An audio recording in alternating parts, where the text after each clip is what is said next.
మీరు కానీ లేకపోతే ఇతర ఎమ్మెల్యేలు కానీ ఎవరైనా కానీ పేర్లు అధికార పక్షం కానివ్వండి మీ పక్షం కానివ్వండి ఇప్పుడు చేసిన బిహేవియర్ లేకపోతే మాట్లాడే మాటలు జనాలు ఏమనుకుంటారో అన్న ఆలోచన ఏమైనా చేస్తున్నారు? తర్వాత మీరు విజువల్ చూసినప్పుడు అదే అంటున్నాను కదా, జనాలు రాజకీయాన్ని అసహించుకునే విధంగా ఈరోజు తెలుగుదేశం పార్టీ ప్రవర్తిస్తుంది. Only Telugu Desam party? ఖచ్చితంగా. నన్ను బ్యాడ్ చేయాలనుకొని వాళ్ళు ఏవైతే క్లిప్పింగ్స్ రిలీజ్ చేశారో కాయనికి ఒక పక్కే చూపించారు. అలా ఎందుకు అనాల్సి వచ్చిందో తర్వాత ఇప్పుడు అన్ని క్లిప్పింగ్లు వస్తాయి. తర్వాత మీరు మీడియా సమావేశంలో మాట్లాడినప్పుడు కానీ లేకపోతే 1-to-1 మీడియాతో ప్రతినిధితో మాట్లాడినప్పుడు కానీ రోజా సంయమనం కోల్పోయి ఏదైతే మాటలు పదాలు వాడారో అవి వివాదాస్పదంగా లేవా? అట్లీస్ట్ తర్వాత ఏమైనా రిలీజ్ అయ్యే ప్రయత్నం చేశారా మీరు? ఎందుకండి నేను అదే చెప్తున్నాను. ఒక దేవాలయం లాంటి అసెంబ్లీలో ఏంట్రా నీ అంతు చూస్తా నిన్ను ఇక్కడే పాతేస్తానని అన్నాడు. అది తప్ప కాదా? మొన్న కేఈ కృష్ణమూర్తి గారు రాజేంద్ర గారు మాట్లాడుతుంటే నిన్ను సర్పంచ్ గా నేను గెలిపించిన ఆయన మాట్లాడిన తీరు ఆ తర్వాత సరే అంకుల్ ఇప్పుడు ఇదే అంటే నువ్వు నెక్స్ట్ టైం ఎలా గెలుస్తావో నేను చూస్తా. విన్నారా కేఈ కృష్ణమూర్తి గారు మాట్లాడింది? చెప్తున్నా సీనియారిటీ అనుభవం మీరు కొత్తగా వచ్చారు మీకు తెలియదు అంటున్నారన్న. ఇదంతా ఒక ఎత్తు అయితే నేను ప్రపంచ దేశాల్లోనే చక్రం తిప్పానని చంద్రబాబు నాయుడు అంటారే 9 అన్పార్లమెంటరీ వర్డ్స్ ఆ ముందు రోజు ఎలా తిట్టాడో మీరు అన్ని ఛానల్స్ లో చూసింటారు. ఏంటి పిచ్చి పిచ్చిగా ఉందా మీరు మనుషులా పశువులా మీ సంగతి తేల్చేస్తాను. ఆయన ఎంతసేపు తిట్టారు చూసారా? 20 minutes కంటిన్యూస్ గా 67 మంది ఎమ్మెల్యేలు తిట్టారు. ఎస్టీలు ఉన్నారు, మైనారిటీలు ఉన్నారు, ఎస్టీలు ఉన్నారు. దాన్నేమంటారు అంటున్నాను. సంయమనం కోల్పోయి ఆ పదాలు చెప్పడానికి కూడా వీళ్ళని పదాలు నేను ఎప్పుడు మాట్లాడలేదు. నేను ఎప్పుడు మాట్లాడారు చంద్రబాబు నాయుడు గారు బోండా గారు మాట్లాడినవి ఇంతవరకు తప్పు అని చెప్పి వాళ్ళు ఒప్పుకోవట్లేదు. ఒకసారి లేదు వాళ్ళు ఏమీ చేయలేరు అనే అర్థంలో మీరు ఒక పదం వాడారు రోజా గారు. ఇక్కడ నేను అది వాడట్లేదు మన ఇంటర్వ్యూలో. సో అది సంయమనం కోల్పోయి మీరు మాట్లాడడం కాదా? అవును. ఒక ఆడదాన్ని అనేసి ఆడదానికి వీక్ పాయింట్ ఏంటి? శీలం లేదా ప్రాణం. మిమ్మల్ని టార్గెట్ చేస్తున్నారు, గవర్నమెంట్ ఉంది, మరి మీరు లేడీ కదా ఏదైనా చేస్తే అనేది తన యొక్క క్వశ్చన్.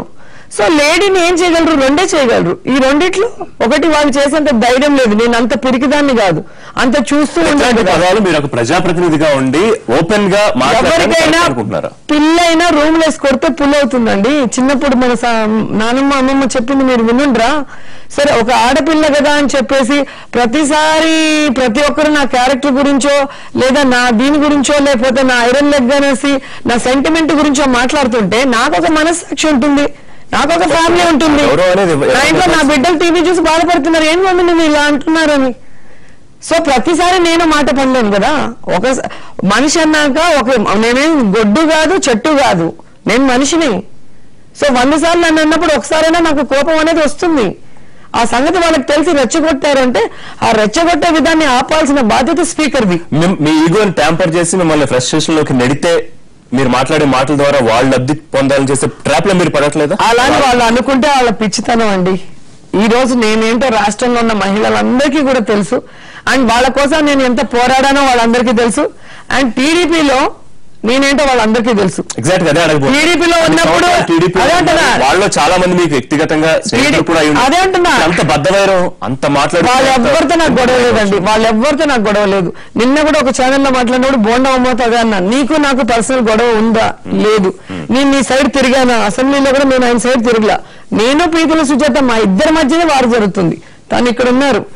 సో నువ్వు నన్ను ఎందుకు అన్నావు? నా మాట ఎత్తాల్సిన అవసరం నీకేమొచ్చిందంటే వెంటనే తను మాట్లాడిన మాటలను కవర్ చేసుకోలేక మా ఎస్సీ మహిళని నువ్వు అంటే నేను తట్టుకోలేకపోయాను అంట. నేనేమన్నాను? తను అన్నదానికి రిప్లై ఇచ్చాను. నేను ఆమెను అవమానంగా మాట్లాడలేదు. ఘాట్ ఏముంది దాంట్లో? తను అవినీతి చేయకపోతే నేనెందుకు చెప్పాల్సి వస్తుంది? ఆ అవినీతి పేపర్లో రాకపోతే నాకెలా తెలుస్తుంది?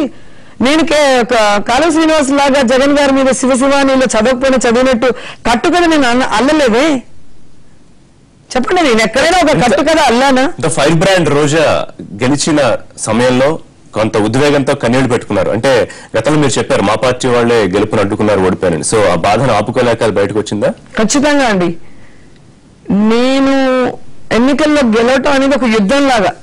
ఎందుకంటే రాజకీయాల్లో దించాలి, ప్రత్యక్షంగా ఇలాంటి యాక్టివ్ లేడీ రాజకీయాల్లో ఉంటే ప్రజలకు ఉపయోగపడుతుందని ఒక చంద్రబాబు నాయుడు గారు అనుకున్నప్పుడు నేను కోరిన నియోజకవర్గంలో అయినా ఇవ్వాలి, లేదా మీరు ఇచ్చిన నియోజకవర్గంలో ఉన్న నాయకులైనా గట్టిగా గెలిపించాలి, ఈ అమ్మాయి వాయిస్ అసెంబ్లీకి అవసరమని చెప్పాలి. ఏది లేకుండా రేపు లాస్ట్ డే నామినేషన్ అంటే పంపించేశారు. అంతకుముందు నలుగురు అక్కడ కంటెస్ట్ చేయాలనుకున్న వాళ్ళు నన్ను ఓడిస్తారు.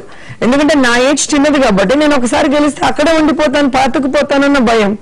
మళ్ళీ ఏం చేశారు, ఎవరైతే మీకు బద్ద శత్రువు ముద్దుకృష్ణ నాయుడు, ఆయన కోసం నన్ను పక్కన పెట్టి ఆయనకి సీట్ ఇచ్చారు. ఎవరికి బద్ద శత్రువు? చంద్రబాబు నాయుడు గారికి. ఆయన లక్ష్మీపార్వతితో ఎన్టీఆర్ తో ఉన్నప్పుడు చంద్రబాబు నాయుడు రాజకీయంగా ఎలా తొక్కేశాడో అందరికీ తెలుసు. రాజకీయంగా ఎన్ని అనరాని మాటలు, మనం నోటితో కూడా పలకలేని ఎన్నో పదాలు ఆయన చంద్రబాబు నాయుడు గారిని అన్నారు.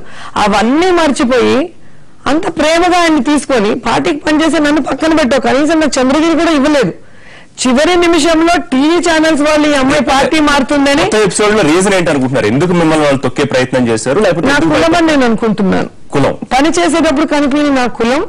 నేను గెలిచి అసెంబ్లీలోకి వస్తే నా వాల్యూ పెరిగిపోతుంది, నన్ను ఆపలేము అనే భయం ఆ కులంలో వచ్చింది. సో నా కులాన్ని చూసారు, నాకు అదే చాలా బాధేసింది. నాకు ఏ రోజు కులపిచ్చలేదు. నా హస్బెండ్ బీసీ, నేను రెడ్డిని చేసుకోలేదే, నేను చేసుకుని చేనేత కార్మికుడిని. సో నాకు ఏ రోజు కూడా కులం మీద లేదు. నేను పార్టీకి అంత కష్టపడినప్పుడు నన్ను గెలిపించుకోవాల్సిన బాధ్యతను పక్కన పెట్టి నేను పార్టీలో నుంచి బయటికి వెళ్ళిన వెంటనే ఎక్కడ రాజశేఖర రెడ్డి గారు నన్ను అందులో ఎక్కిచ్చేస్తారో, ఎక్కడ నేను పైకి వచ్చేస్తానో అని భయపడిపోయి ఆయన చనిపోయిన నెక్స్ట్ మినిట్ నుంచే ఈ అమ్మాయి కాలు పెట్టి చనిపోయింది, ఈ అమ్మాయి ఐరన్ లెగ్ అని వీళ్ళే ప్రచారం. ఎందుకంటే ఆ మాటలకు బాధపడుతూ ఉంటారా మిమ్మల్ని ఐరన్ లెగ్ అన్నప్పుడు? చాలా. సో ఎంతో మందికి ఉపయోగపడి ఆయన నా వల్ల పోయాడు అనటం నేను చాలా డిప్రెస్ లోనయ్యాను. ఇప్పటికైనా నేను చెప్తాను, చాలా డిప్రెస్ లోనే నేను రాజకీయాలు మానేసి పక్కన కూర్చున్నాను. ఇది చాలా మందికి తెలియని విషయం. ఎప్పుడైతే ఆ వ్యాఖ్య వల్ల సో చాలా డిప్రెస్ సెన్సిటివ్ మీరు ఇప్పుడు చాలా నేను కనిపించింది అగ్రెసివ్ గా మాట్లాడారు. ఆ కామెంట్ కి అంత సెన్సిటివ్ అయి రాజకీయాల నుంచి పక్కకి వెళ్ళిపోదాం అనుకున్నారు. పక్కన వెళ్ళిపోయాను. మీరు చూడండి, గ్యాప్ చూడండి. నేను ఎన్ని రోజుల తర్వాత బయటకు వచ్చాను. ఆ తర్వాత నెల్లూరులో జగన్ గారు మీటింగ్ జరిగింది. తుఫాన్ ఆ రోజు 2 రోజులు తుఫాన్ అనౌన్స్ చేశారు. అప్పుడు అందరూ నన్ను పిలిస్తే నేను ఒకే మాట చెప్పాను, నేను రాను. నేను వచ్చే జగన్ గారి మీద అప్పుడే కాంగ్రెస్ టీడీపీ అంతా కక్ష కట్టుకొని ఉన్నారు, ఆయన నేను జైల్లో పెట్టాలని. ఇప్పుడు నేను వచ్చి ఆయన జైలుకో పోవకపోతే నా వల్ల పోయారనేది వస్తుంది. నాకు ఉన్న చెడ్డ పేరు చాలా.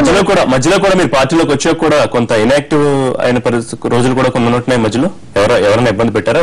ఆ రోజు నుంచి నేను రానేలేదు. తర్వాత జగన్ గారు ఇలాంటి పిచ్చి సెంటిమెంట్స్ ని నమ్మటం ఏంటమ్మా, నువ్వు రా అని చెప్పిన తర్వాత నేను వచ్చాను. ఆ రోజు నుంచి ఈ రోజు వరకు జగనన్న వెనక నడుస్తున్నాను నేను. ఇప్పుడు కూడా నేను అదే అంట, అసెంబ్లీలో మేము ఏదైతే సమస్యల గురించి మాట్లాడుతున్నామో ఆ సమస్యల్లో నిజం ఎంతుందో గ్రహించి ఆ సమస్యను దూరం చేయడానికి వాళ్ళు ప్రయత్నిస్తే ఇప్పుడు కూడా నేను హ్యాపీగా ఫీల్ అవుతాను. అలా కాకుండా అసలు సమస్య వినకుండా నువ్వు దొంగ, నువ్వు ఐరన్ లెగ్, నువ్వు ఆంటీ, నువ్వు అది ఆంటీ కాకపోతే నేనేమన్నా 16 ఏళ్ళ, నాకు 2 పిల్లలు ఇంత ఉన్నారు. అది దాన్ని వ్యంగ్యం అంటారు తప్ప మేము మాట్లాడేది వ్యంగ్యం కాదు.